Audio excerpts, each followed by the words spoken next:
नतीजों से पहले, नतीजों के वक्त और नतीजों के बाद शेयर के भाव का उतार चढ़ाव और perfect movement.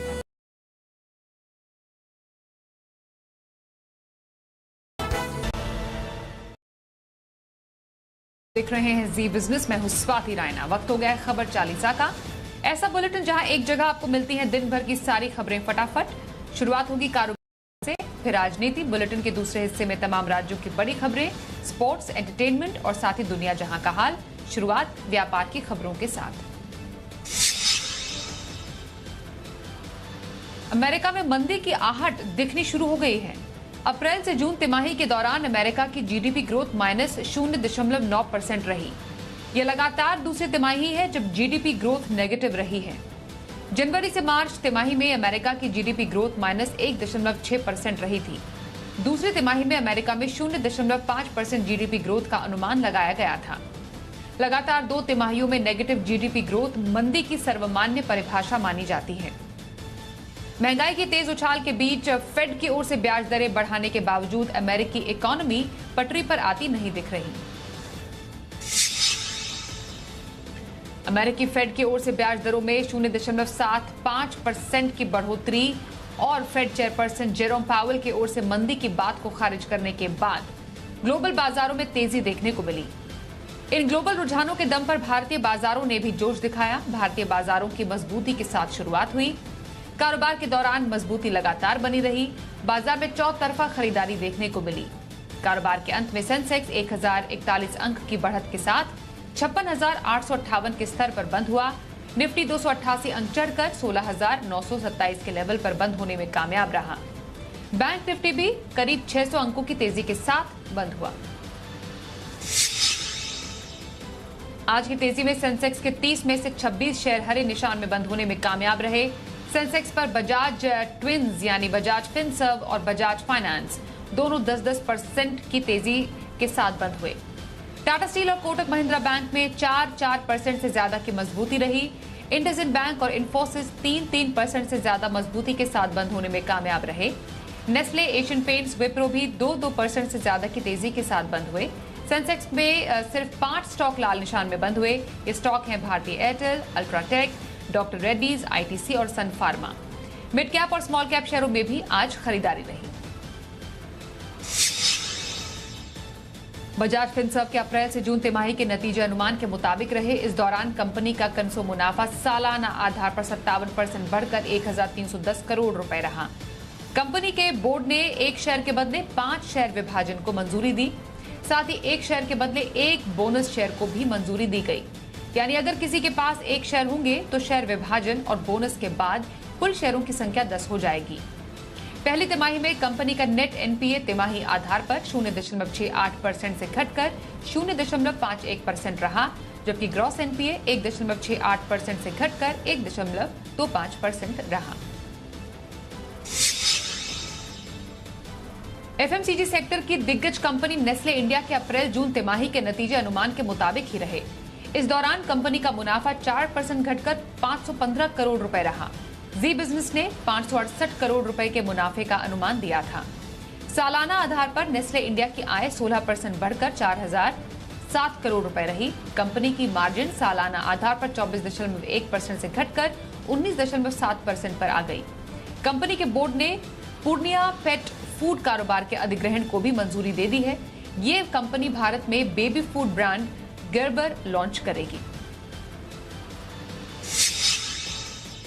Pharma company doctor Reddy's ने अप्रैल से जून तिमाही के दौरान शानदार नतीजे पेश किए। सालाना आधार पर कंपनी का मुनाफा 108% बढ़कर 1,190 करोड़ रुपए रहा। जी बिजनेस ने 782 करोड़ रुपए के मुनाफे का अनुमान दिया था। पहली तिमाही में कंपनी की आय सालाना आधार पर 4,919 करोड़ रुपए से बढ़कर 5,230 करोड़ रुपए रही। कंपनी की मार्जिन सालाना आधार पर 20.7% से बढ़कर 34.1% रहा। अप्रैल से जून में भारत में कंपनी की बिक्री 1,130 करोड़ रुपए पर रही।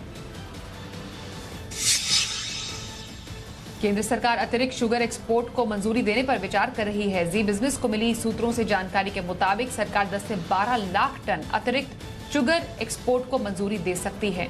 सूत्रों का कहना है कि इसे लेकर जल्दी नोटिफिकेशन जारी हो सकता है। मौजूदा सीजन के लिए शुगर इंडस्ट्री के ने अतिरिक्त एक्सपोर्ट की मांग की थी। चीनी का सीजन सितंबर में खत्म होता है। आपको बताएं कि सरकार ने पहले इस साल 100 लाख टन शुगर एक्सपोर्ट की सीमा तय की थी। पहली तिमाही यानी अप्रैल से जून के दौरान देश में सोने की मांग सालाना आधार पर 43% बढ़ी है। वर्ल्ड गोल्ड काउंसिल के मुताबिक पहली तिमाही में सोने की मांग करीब 171 टन रही।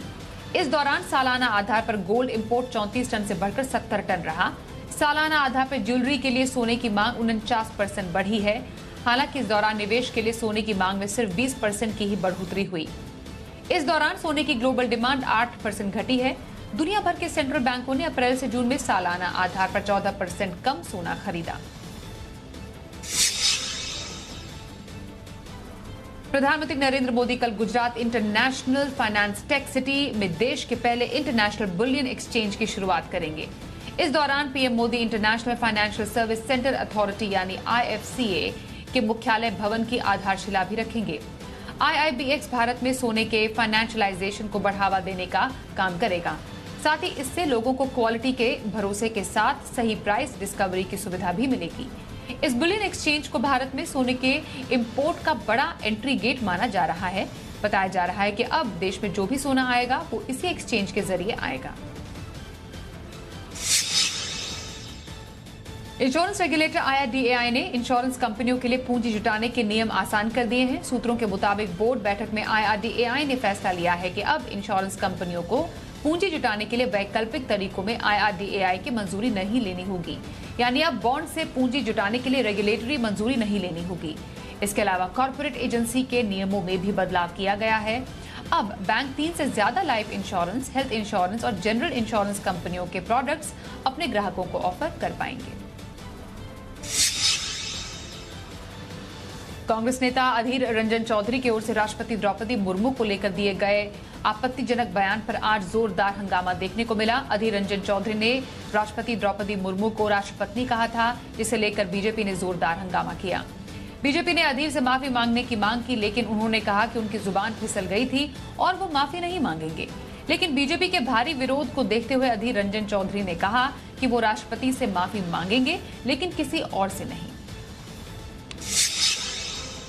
परसों समय मिलेगा, मैं खुद महामहिम राष्ट्रपति जी के घर जाके बात करके उनको अगर कोई चोट पहुंची, मैं खुद राष्ट्रपति से माफी मांगूंगा। ये पाखंडियों से नहीं, जो पाठ ज्ञान की पाठ पढ़ रही है, ये सारे पाखंडियों हैं। सारे महिला को अपमान करने में ये माहिर है।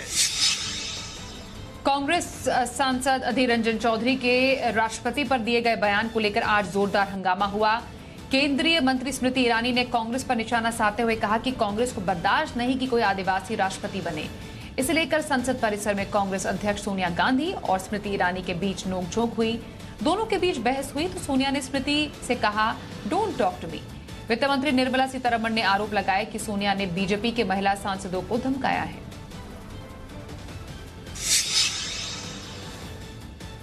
हाउस में महिला हमारे सांसद के पास आकर के आज जब श्रीमती सोनिया गांधी ने बात की, उस समय कोई और भी सांसद बगल में आकर के क्या है, क्या हो गया, क्या बात हो रही है, ऐसे पूछने में you don't talk to me ऐसे करके दूसरे सांसद को ऑलमोस्ट थ्रेटनिंग आवाज से बात की है। संसद से निलंबन झेल रहे 24 सांसद संसद परिसर के अंदर गांधी प्रतिमा के पास धरने पर बैठ गए। आज उनके धरने में कई विपक्षी दलों ने अपनी एकजुटता दिखाई और विरोध प्रदर्शन में शामिल हुए।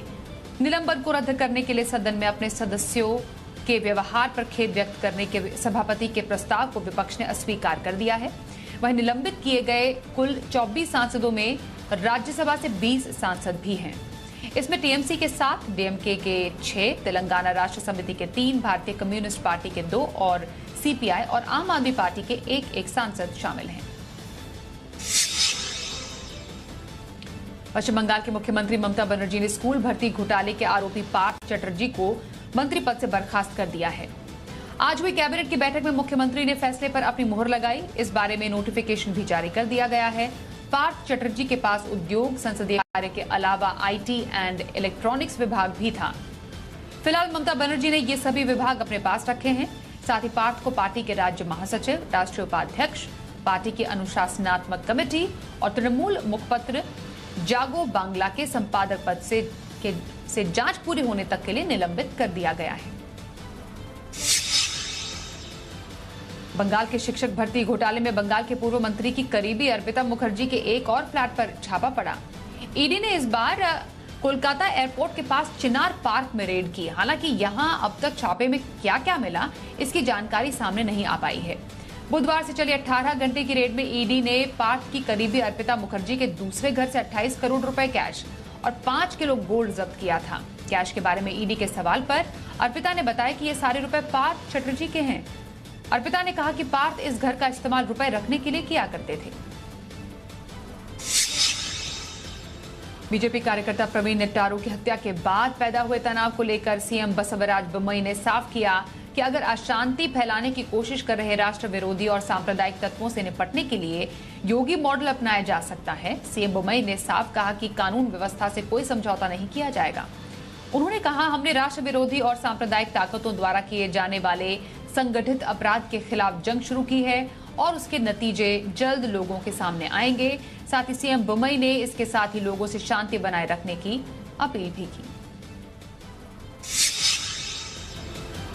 धनबाद के जज उत्तम आनंद के मर्डर केस में सीबीआई कोर्ट ने ऑटो चालक लखन वर्मा और उसके साथी राहुल वर्मा को दोषी करार दिया। सजा 6 अगस्त को तय होगी। खास बात यह कि जज की पहली पुण्यतिथि को विशेष न्यायाधीश रजनीकांत पाठक की कोर्ट ने दोनों को धारा 302 और 201 के तहत दोषी करार दिया। 28 जुलाई 2021 की सुबह मॉर्निंग वॉक पर निकले जज को पीछे से ऑटो चालक ने टक्कर मारकर उनकी हत्या कर दी थी। मामला हाईकोर्ट भी पहुंचा था। बाद में कोर्ट की मॉनिटरिंग में मामले की छानबीन सीबीआई ने शुरू की। अदालत में मामले का स्पीडी ट्रायल हुआ। 5 महीने में 58 गवाहों का बयान दर्ज किया गया था। प्रधानमंत्री नरेंद्र मोदी ने आज गुजरात के लोगों को करीब 1000 करोड़ रुपए की परियोजनाओं की सौगात दी। साबरकांठा में पीएम ने साबर डेयरी की परियोजनाओं का उद्घाटन किया और शिलान्यास भी। इस दौरान पीएम मोदी ने कहा कि आज साबर डेयरी का विस्तार हुआ। सैकड़ों करोड़ रुपए के नए प्रोजेक्ट यहां पर लग रहे हैं। पीएम ने कहा कि केंद्र सरकार की ओर से किसानों की आय बढ़ाने के प्रयास किए जा रहे हैं। उन्होंने आगे की केंद्र सरकार की ओर से 3 करोड़ से अधिक किसानों को किसान क्रेडिट कार्ड दिए गए हैं। किसान की आय बढ़ाने के लिए जो प्रयास बीते 8 वर्षों में केंद्र सरकार ने किए हैं, उसकी वजह से गुजरात समेत देश के अलग अलग हिस्सों में किसानों की आय में बढ़ोतरी देखी जा रही है। 3 करोड़ से अधिक किसानों को किसान क्रेडिट कार्ड भी दिए हैं। पहली बार पशुपालकों और मछुआरों को भी किसान क्रेडिट कार्ड की सुविधा दी गई है। अब युवाओं को वोटर लिस्ट में अपना नाम दर्ज कराने के लिए 18 साल तक की उम्र पूरी करने का इंतजार नहीं करना पड़ेगा।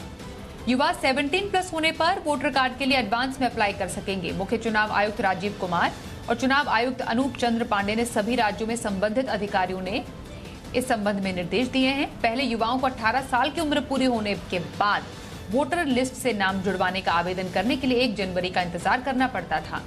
वहीं अब 17 साल से अधिक होते ही वो साल में 3 बार यानी 1 अप्रैल, 1 जुलाई और 1 अक्टूबर को अप्लाई कर सकेंगे। नए निर्देशों के मुताबिक वोटर लिस्ट हर तिमाही में अपडेट होगी। आज भारतीय नौसेना को आईएनएस विक्रांत के रूप में विमान वाहक पोत मिल गया। भारत इस वर्ष आजादी की 75वीं वर्षगांठ आजादी का अमृत महोत्सव मना रहा है। इस उपलक्ष्य में होने वाले समारोहों के साथ विक्रांत का पुनर्जन्म समुद्री सुरक्षा को बढ़ाने की दिशा में एक बड़ा कदम है। विक्रांत की डिलीवरी के साथ ही भारत उन चुनिंदा देशों के समूह में शामिल हो गया है जिनके पास स्वदेशी रूप से विमान वाहक डिजाइन और निर्माण करने की क्षमता है। जहाज कुल 88 मेगावाट बिजली की 4 गैस टरबाइन द्वारा संचालित होता है और इसकी अधिकतम गति 28 समुद्री मील की है।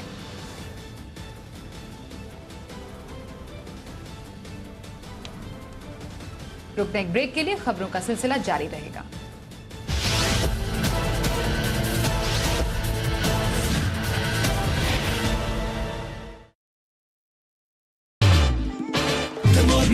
तुम तो कभी तुम मेकअप लगा शानदार और बेदाग सफर, मार्केट का नंबर 1 लीडर, भरोसे का सबसे बड़ा नाम, लेकिन अंदाज बिल्कुल आम, जिसके तजुर्बे और समझ को करें दिग्गज भी सलाम।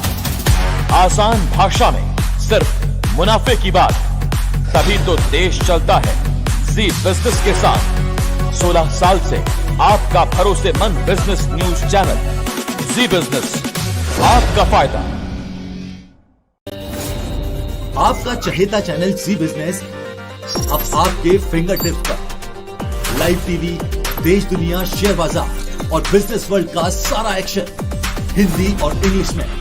कमोडिटी मार्केट का हर अपडेट, कंज्यूमर और कारोबार के साथ, सियासत, खेल, मनोरंजन और लाइफस्टाइल, टेक्नोलॉजी, ऑटो और एजुकेशन की हर हलचल, कहीं भी कभी भी। अभी डाउनलोड करें जी बिजनेस ऐप। जी बिजनेस, आपका फायदा।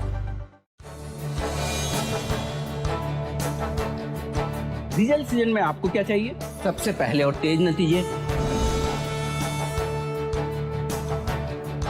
सही और सटीक विश्लेषण, नतीजों से पहले, नतीजों के वक्त और नतीजों के बाद शेयर के भाव का उतार चढ़ाव और परफेक्ट मूवमेंट, तीनों परफेक्ट मिलेंगे आपको सिर्फ जी बिजनेस पर। देखते रहिए।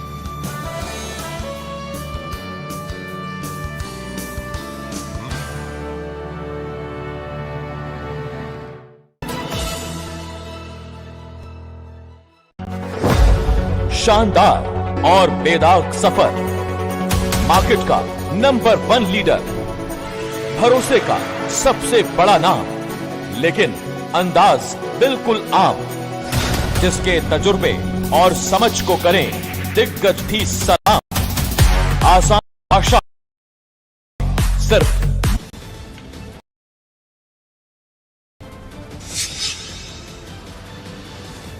शिवसेना के उद्धव ठाकरे गुट ने सीएम एकनाथ शिंदे गुट के सांसद राहुल शेवाले को फ्लोर लीडर के रूप में मान्यता देने के फैसले के खिलाफ सुप्रीम कोर्ट का दरवाजा खटखटाया है। लोकसभा अध्यक्ष ओम बिरला के फैसले को चुनौती देते हुए सुप्रीम कोर्ट में एक और याचिका दायर की है। याचिका में कहा गया कि लोकसभा अध्यक्ष का फैसला पूरी तरह से मनमाना है और शिवसेना राजनीतिक दल के साथ साथ संसद में उसके अधिकृत प्रतिनिधियों द्वारा लिए गए फैसलों से अलग है। आपको बताएं, शिवसेना के लोकसभा में 19 सदस्य हैं, जिनमें से 12 सदस्यों ने शिंदे गुट के शेवाले को लोकसभा में पार्टी का नेता और भावना गवले को मुख्य सचेतक नामित किया था। इससे पहले विनायक भाऊराव राउत और राजन विचारे लोकसभा में पार्टी के नेता और शिवसेना के मुख्य सचेतक थे। महाराष्ट्र के स्थानीय निकाय चुनाव में ओबीसी आरक्षण को सुप्रीम कोर्ट से पहले ही मंजूरी मिल चुकी है। इसके साथ ही सुप्रीम कोर्ट ने साफ कर दिया कि आरक्षण की अनुमति मिलने से पहले जिन 365 जगहों पर चुनाव की अधिसूचना जारी हो चुकी थी, वहां बिना आरक्षण के ही चुनाव होंगे। उन सीटों के लिए नए सिरे से चुनाव की अधिसूचना नहीं जारी हो सकती। सुप्रीम कोर्ट ने कहा कि अगर राज्य चुनाव आयोग ने ऐसा किया तो ये कोर्ट की अवमानना मानी जाएगी। पूर्व मुख्य सचिव जयंत कुमार बांटिया की अध्यक्षता में बांटिया आयोग ने राज्य की वोटर लिस्ट के आधार पर अनुभवजन्य डाटा तैयार किया था और सुप्रीम कोर्ट में इसी के बेस पर ओबीसी को 27% आरक्षण देने की सिफारिश भी की थी। दिल्ली नगर निगम के एकीकरण के बाद अब एमसीडी में कितने वार्ड होंगे, इसको लेकर तस्वीर साफ हो गई है। दरअसल केंद्रीय गृह मंत्रालय ने एमसीडी में वार्ड की संख्या 250 निर्धारित किए जाने की मंजूरी दी है। एमसीडी चुनाव कराए जाने को लेकर राज्य चुनाव आयोग ने वोटों की संख्या निर्धारित करने के लिए केंद्रीय गृह मंत्रालय को पत्र लिखा था, जिसका जवाब देते हुए मंत्रालय की तरफ से वार्ड की संख्या 250 निर्धारित कर दी गई। गृह मंत्रालय की ओर से एमसीडी में 250 वार्ड निर्धारित किए गए। निगम के एकीकरण से पहले दिल्ली में 272 वार्ड थे।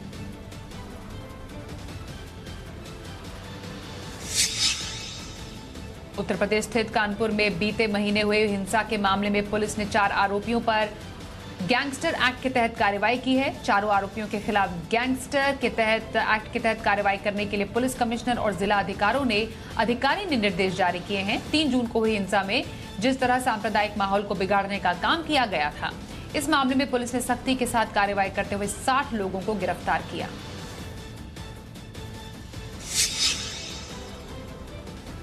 देश में कोरोना वायरस के मामलों की संख्या बढ़ती जा रही है। हर दिन कोरोना मरीजों की संख्या 15,000 से ज्यादा हो रही है। देश में पिछले 24 घंटे में कोरोना के 20,557 नए केस सामने आए हैं।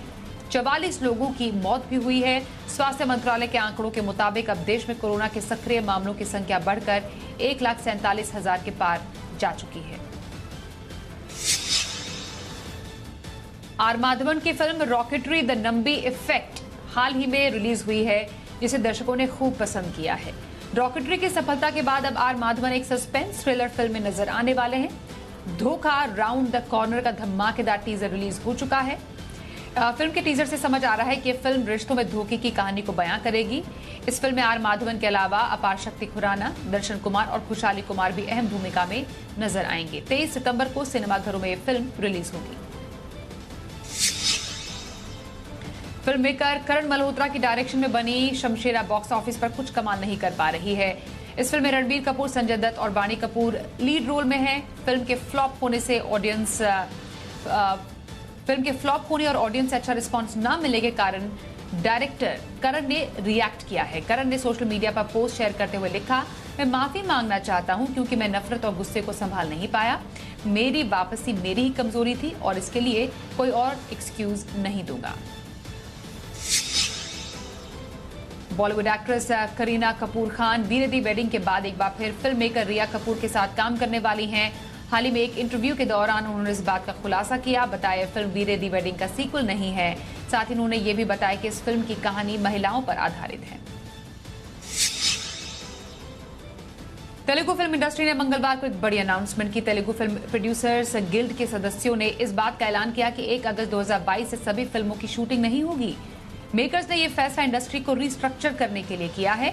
इस बात की जानकारी तेलुगु फिल्म प्रोड्यूसर्स गिल्ड ने सोशल मीडिया पर एक स्टेटमेंट शेयर कर दिया। स्टेटमेंट में प्रोड्यूसर्स गिल्ड ने कोविड के बाद फिल्मों के बढ़ते बजट और थिएटर से होने वाली कम कमाई के बारे में बताया। फिल्म मेकर विवेक अग्निहोत्री ने रणवीर सिंह के खिलाफ दर्ज हुई एफआईआर के मामले पर रिएक्ट किया है। एक इंटरव्यू में फिल्म मेकर ने कहा कि ये बहुत ही स्टुपिडिटी वाली बात है। साथ ही उन्होंने सवाल किया कि रणवीर के फोटोशूट से कैसे महिलाओं की भावनाएं आहत हुई। विवेक ने कहा कि इस केस को बिना किसी वजह इतना बढ़ाया जा रहा है। 22वें कॉमनवेल्थ गेम्स गुरुवार से बर्मिंघम में शुरू हो रहे हैं। ओपनिंग सेरेमनी रात 11:30 बजे से होगी। गेम्स में 72 देशों के 5,000 से ज्यादा खिलाड़ी हिस्सा ले रहे हैं, जिसमें 20 खेलों में 280 इवेंट्स होंगे। भारत का 213 सदस्यीय दल हिस्सा लेगा। इसमें 110 पुरुष, 103 महिलाएं खिलाड़ी शामिल हैं। इन गेम्स के जरिए भारतीय खिलाड़ी 2024 में होने वाले पेरिस ओलंपिक की तैयारी शुरू कर देंगे। टीम इंडिया ने तीसरे वनडे मैच में वेस्टइंडीज को 119 रन से हराकर सीरीज में 3-0 से क्लीन स्वीप कर लिया। भारतीय टीम 39 साल से वेस्टइंडीज में वनडे सीरीज खेल रही है और उसे पहली बार कैरेबियाई टीम को उसके घर में क्लीन स्वीप करने में सफलता मिली है।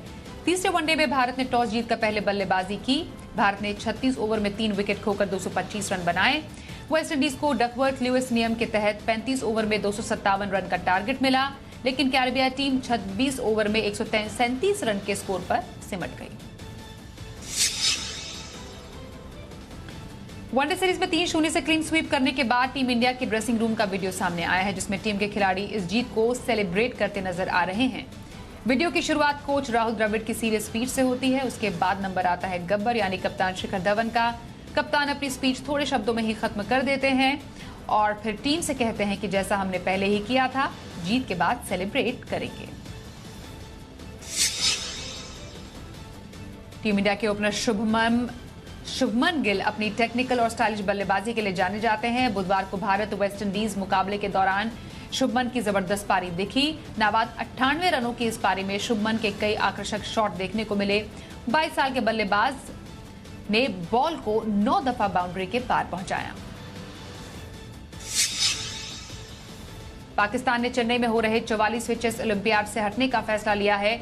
उसे जम्मू कश्मीर से आयोजन की मशाल रिले गुजारने के विरोध में ऐसा किया। देश के प्रधानमंत्री नरेंद्र मोदी इस टूर्नामेंट का उद्घाटन करने जा रहे हैं। ऐसे में उद्घाटन समारोह से ठीक पहले पाकिस्तान के हटने के कई मायने निकाले जा रहे हैं।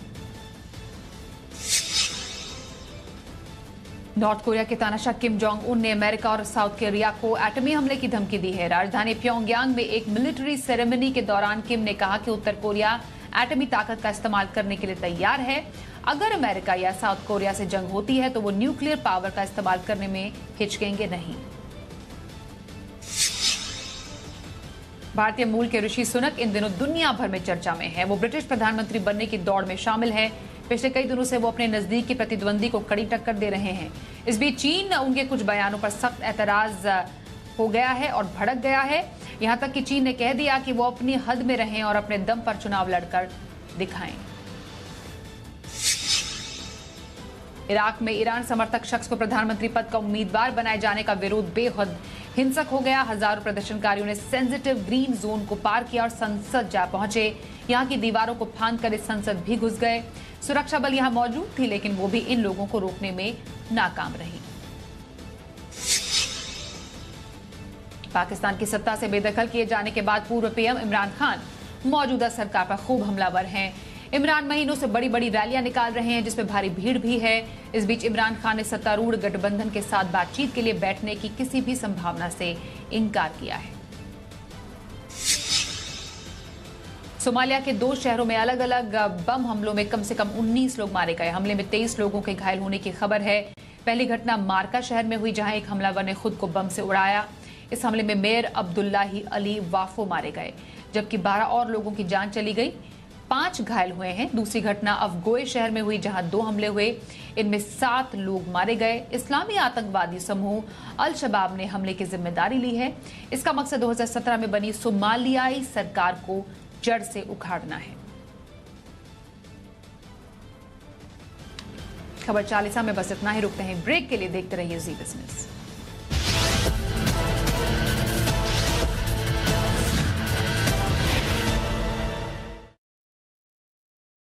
प्रायोजक Hettich fittings make your furniture work beautifully और फिनवेशिया इन्वेस्टमेंट।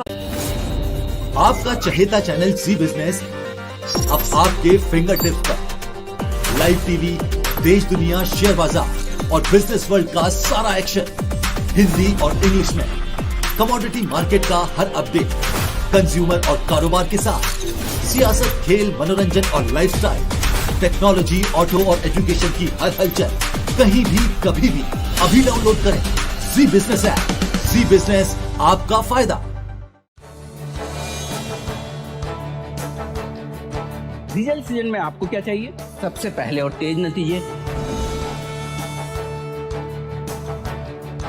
सही और सटीक विश्लेषण, नतीजों से पहले, नतीजों के वक्त और नतीजों के बाद शेयर के भाव का उतार चढ़ाव और परफेक्ट मूवमेंट, तीनों परफेक्ट मिलेंगे आपको सिर्फ जी बिजनेस पर।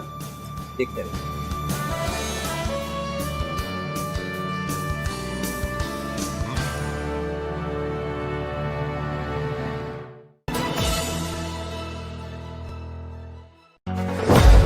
शानदार और बेदाग सफर, मार्केट का नंबर 1 लीडर, भरोसे का सबसे बड़ा नाम, लेकिन अंदाज बिल्कुल आम, जिसके तजुर्बे और समझ को करें दिग्गज भी सलाम।